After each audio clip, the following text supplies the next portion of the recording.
कर्नाटक हिजाब मामले में आज सुप्रीम कोर्ट में 9वें दिन की सुनवाई भी पूरी हो गई। कल 10वें दिन अंतिम जिरह होगी, जहां पर कि कर्नाटक सरकार और कॉलेज में हिजाब की अनुमति न देने वाले शिक्षकों की तरफ से रखी गई दलीलों का जवाब देगा हिजाब समर्थक पक्ष।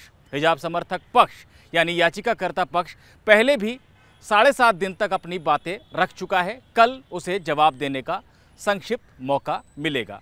आज करीब पूरा दिन जो सुनवाई चली है उसमें तमाम दिलचस्प बातें कही गई। बकरीद में जानवरों की कुर्बानी देने से लेकर समुद्र के किनारे मकान बनाने तक तमाम बातें कही गई हैं। क्या कुछ हुआ और अब तक इस मामले में क्या हुआ है, ये तमाम बातें लीगल विद सहगल के इस वीडियो में।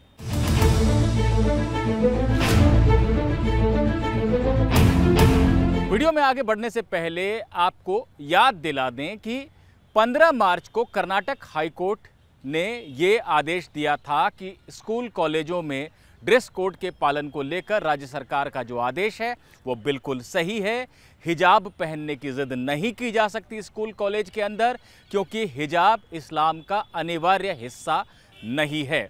इसके खिलाफ 20 से ज़्यादा याचिकाएं सुप्रीम कोर्ट में दाखिल हुई और आखिरकार उन पर सुनवाई शुरू हुई। सबसे पहले हिजाब समर्थक पक्ष ने अपनी दलीलें रखी और तमाम बातें कही कि ये धार्मिक स्वतंत्रता का मामला है, भारत एक धर्मनिरपेक्ष देश है, अगर मुस्लिम लड़कियां हिजाब पहन लेती हैं यूनिफॉर्म के रंग का तो इससे किसी का क्या नुकसान हो रहा है, उन्हें उसकी चॉइस मिलनी चाहिए। यानी लड़कियों को अगर पसंद है हिजाब पहनना, वो ऐसा करना चाहती हैं तो उन्हें नहीं रोका जाना चाहिए।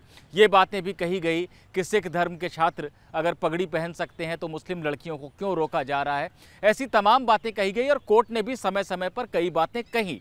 कोर्ट ने यह भी कहा कि सिखों में केश रखना यानी केश के बाद पगड़ी को धारण करना एक अनिवार्य धार्मिक परंपरा है जिसे नहीं बंद किया जा सकता है, जबकि हिजाब के मामले में ऐसा नहीं है कि वो इस्लाम का अनिवार्य हिस्सा हो। इसके अलावा कोर्ट ने यह भी कहा था कि जब गोल्फ खेलते वक्त या किसी भी सार्वजनिक जगह पर एक ड्रेस कोड का पालन करना होता है तो अगर ऐसा स्कूल में किया जा रहा है तो क्या गलत है।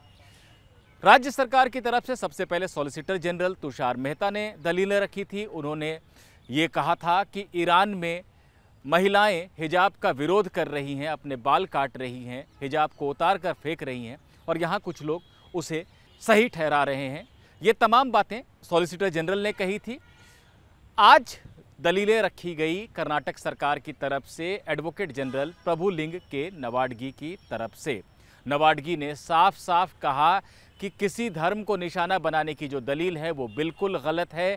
स्कूल कॉलेजों में अनुशासन हो, इस पर राज्य सरकार का जोर है। नवाडगी ने एक बार फिर सॉलिसिटर जनरल की इस दलील को दोहराया कि हिजाब को लेकर जो एक कैंपेन चलाया गया उसका परिणाम ये हुआ कि जहां मुस्लिम लड़कियां बड़ी संख्या में हिजाब पहनकर कॉलेज आने लगी, वहीं हिंदू छात्रों ने भी कंधे पर भगवा गमछा रखना शुरू कर दिया। स्कूल कॉलेजों में अनुशासन लाना ज़रूरी था। राज्य सरकार का मकसद किसी धर्म को कोई नुकसान पहुंचाना नहीं था या उसकी आस्था को नुकसान पहुंचाना नहीं था। स्कूल कॉलेज के बाहर जिसे हिजाब पहनना है वो पहन सकता है, लेकिन स्कूल के अंदर डिसिप्लिन यानी अनुशासन ज़रूरी है। एडवोकेट जनरल ने और भी दलीलें दी। उन्होंने कहा कि हर बात को धर्म का अनिवार्य हिस्सा बनाकर प्रस्तुत करना सही नहीं है। इसी तरह से बकरीद में गाय की कुर्बानी देने को भी कुछ लोगों ने कहा था कि इसका जिक्र कुरान में है, धार्मिक ग्रंथों में है और इसे मानना ज़रूरी है, लेकिन तमाम अदालतों में ये बात साबित हुई कि ऐसा करना बिल्कुल भी ज़रूरी नहीं था। किसी भी दूसरे पशु की कुर्बानी दी जा सकती है। जब 3 तलाक का मामला सुप्रीम कोर्ट में आया था, यानी इंस्टेंट ट्रिपल तलाक, तलाक़ बिद्दत, उसे भी लोगों ने धर्म का एक अनिवार्य हिस्सा बताया था, लेकिन आखिरकार सुप्रीम कोर्ट ने पाया कि ऐसा नहीं है। ऐसे में हिजाब को धर्म का अनिवार्य हिस्सा बता देना गलत है। वैसे भी हर अधिकार की सीमाएं होती हैं। सार्वजनिक जगह पर एक अनुशासन होता है, उसका पालन ज़रूरी है। एडवोकेट जनरल ने यह भी कहा कि कल को अगर कोई ये कहे कि बुर्का पहनना मेरा धार्मिक अधिकार है और वो एयरपोर्ट पर जाकर बुर्का हटाकर अपना चेहरा दिखाने से मना कर दे तो क्या इसकी अनुमति दी जा सकती है। एडवोकेट जनरल नवाडगी ने ये उदाहरण भी दिया कि अपनी ज़मीन पर मकान बनाना किसी व्यक्ति का अधिकार हो सकता है, लेकिन वो जिस इलाके में मकान बना रहा है वहाँ के बिल्डिंग बायलॉज का पालन करना होता है। अगर समुद्र के किनारे मकान बनाया जा रहा है तो जो कोस्टल जोन अथॉरिटी है उसके नियमों का पालन करना होता है। तो ये नहीं कहा जा सकता किसी भी मसले पर कि ये मेरा अधिकार है और मैं वहाँ पर 10 मंजिला मकान बनाऊँगा। नियमों का पालन करना होता है। हिजाब का मामला भी कुछ ऐसा ही है। इसके बाद बारी आई 3-4 शिक्षकों की जो अलग अलग कॉलेज के थे, जिन्हें प्रतिवादी बनाया है हिजाब समर्थक पक्ष ने, क्योंकि इन शिक्षकों ने कॉलेज में हिजाब पहनकर आने से रोका था छात्राओं को। इन शिक्षकों की तरफ से ये कहा गया है कि शिक्षा बिना अनुशासन के नहीं हो सकती है। अगर बच्चों को पहले ही दिमाग में बहुत सारी चीज़ें डालकर स्कूल या कॉलेज में भेजा जाएगा तो आखिर शिक्षक उन्हें क्या पढ़ा पाएगा। अगर सभी बच्चे एक समान दिख रहे हैं, एक समान बातें कर रहे हैं, तो उन्हें पढ़ाना आसान हो जाता है।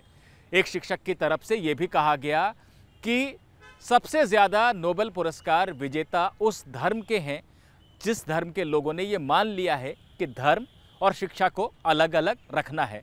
हम शिक्षा की बात कर रहे हैं, लेकिन कुछ लोग धर्म को वहाँ ज़बरन घुसाने की कोशिश कर रहे हैं।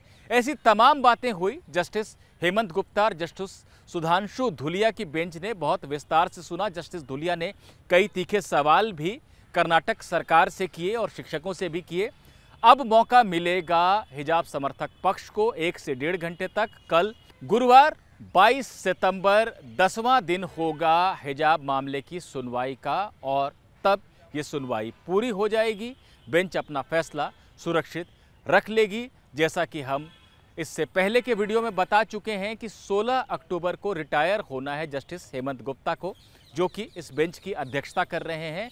ऐसे में अगले 1 महीने के भीतर, या यूं कहें कि 16 अक्टूबर से पहले, इस मामले में सुप्रीम कोर्ट का फैसला आ जाएगा।